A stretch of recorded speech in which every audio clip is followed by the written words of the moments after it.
Les innovations technologiques constituent évidemment des atouts pour le secteur du transport et de la logistique et je dirais de la mobilité. Et en ce qui concerne le transport routier de voyageurs en France, c'est l'exemple le plus récent. Le développement des lignes, des services librement organisés, des lignes Macron, rencontre un succès grâce justement à ces nouvelles technologies et grâce aux applications mobiles par exemple qui permettent à chacun de pouvoir réserver depuis son téléphone grâce à la géolocalisation, grâce à toutes ces nouvelles technologies. C'est à la fois une opportunité pour le développement de la mobilité, mais c'est également un formidable enjeu pour la formation professionnelle. C'est-à-dire que tous les métiers, y compris les métiers de la conduite, bien sûr, vont être impactés par ces nouvelles technologies. On a déjà, par exemple, des réflexions déjà bien avancées sur les véhicules sans conducteur. Et puis, on a d'ores et déjà, aujourd'hui, des véhicules qui sont des véhicules connectés, avec de la géolocalisation, avec des outils, des aides à la conduite, comme par exemple la reconnaissance faciale pour la fatigue. Alors je crois qu'il y a là un véritable enjeu, et c'est de mon point de vue l'enjeu le plus important, c'est que les professionnels doivent se servir de tous les outils qui sont mis à leur disposition par la formation professionnelle. C'est très important.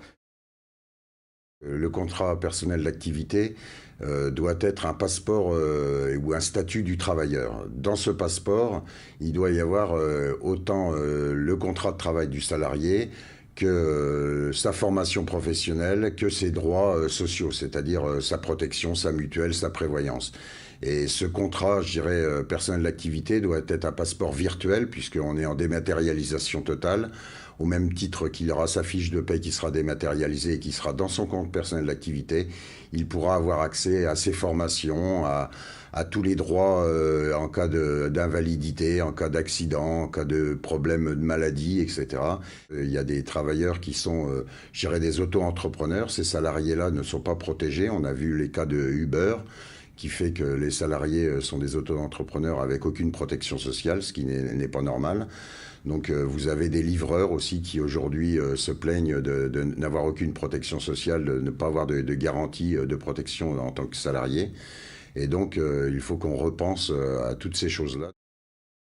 De savoir si les innovations numériques peuvent être un atout pour nos entreprises et les salariés des entreprises qui travaillent à des conditions sociales totalement différentes selon les pays d'Europe desquels ils viennent. Et on a un vrai problème de contrôle des pratiques des uns et des autres. Et je pense que toutes les innovations numériques sont susceptibles à très court terme d'apporter une automatisation des contrôles qui permettent une plus grande efficacité. Et c'est un domaine que je souhaiterais que dans l'avenir, les pouvoirs publics nous aident à mettre en place. Ces 10 dernières années, on a vécu un certain nombre d'évolutions majeures. Elles ont-elles apporté un vrai plus sur la qualité au travail? Moi, je pense que ça apporte énormément d'atouts par rapport à un certain nombre à la sécurisation de certains gestes, à la sécurisation de la conduite par exemple. Ça peut être aussi au niveau du personnel de quai, au niveau du personnel qui travaille dans le sanitaire, une aide au travail qui est importante. Par contre, la contrepartie un petit peu négative, c'est que les personnels, ils le disent déjà depuis un certain temps, ont de moins en moins de relations humaines avec les gens qui travaillent avec eux, de plus en plus de relations avec des outils et des machines.